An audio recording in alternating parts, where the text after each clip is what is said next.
Good morning to all Hindhead members. The weather outside is a bit grotty for the first time in several weeks, so I thought we'd stay inside today. And today I thought we would try and concentrate on weight transfer. So I'm going to try and give you a couple of tips, a couple of drills you can do at home to make sure that you're transferring your weight in the swing and building up the power that you need. So let's get started. So how you transfer your weight is really important because it sets up the mechanics of the golf swing. It also affects how your spine works during the golf swing. A lot of people neglect the fact that your spine angle once you're set over a golf ball, the idea is for you to rotate around that angle rather than bobbing up and down. So one of the hardest things we get when it comes to weight transfer is only really one correct way to do it.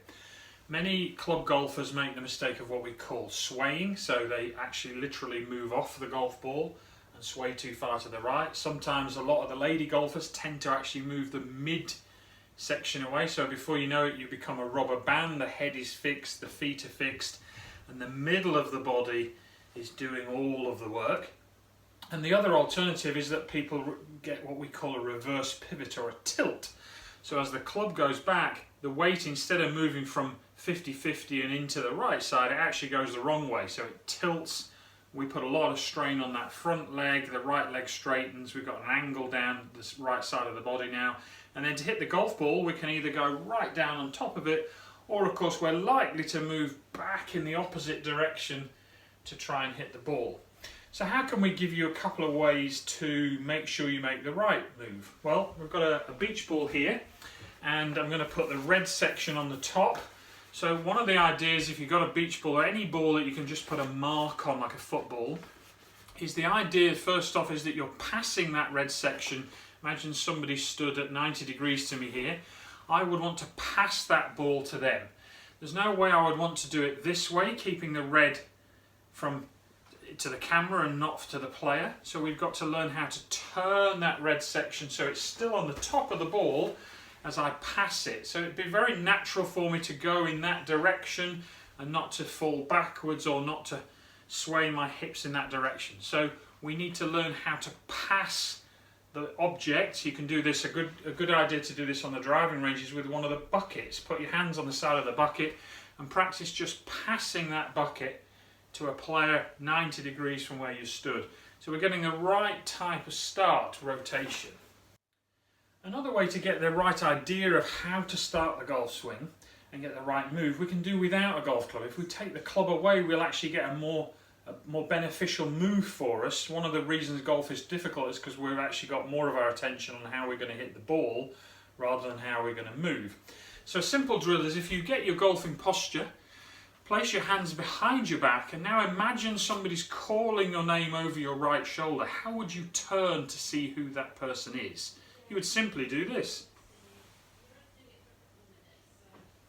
Well, that move is the perfect move we want in golf. We moved to the right, so this is the trouble with golf. It has both lateral movement as well as rotational movement. And the secret to a good golf swing is not being able to really detect one from the other. We've got to do the two together. So when I looked over my right shoulder, what I actually did was rotate to the right-hand side, presuming you're a right-handed golfer. So I turned to the right to see who it was behind me, and if all I did was leave my head back, then I've made the right type of move to get into the backswing. What I really like to see personally when you make a good backswing is I like to see a good straight line up from the right ankle all the way up to the right underarm, and if we're going to have any diagonal at all, it would actually be back down my left side. So we don't want to see a line tilting the other way. We don't want to see curves in that line. We want to move into the right side and create that nice straight stack of the body ready to unwind into the downswing. Okay, another exercise you can try at home, just another way of trying to find out whether you're moving properly. If you get two dining chairs, now unfortunately with 3 children I don't have dining chairs, we have benches at our dinner table, so I have pinched a couple of stools here that I'm going to use instead. But if you place them just a little bit wider than your stance, and the idea is that you need to find out how you're moving during the swing. So you can do this obviously outside with the golf club, but inside we're just going to use just free arm. So I need to move towards this space without actually touching it. So my weight is loaded towards the right side, but I haven't actually swayed and made contact with the stool.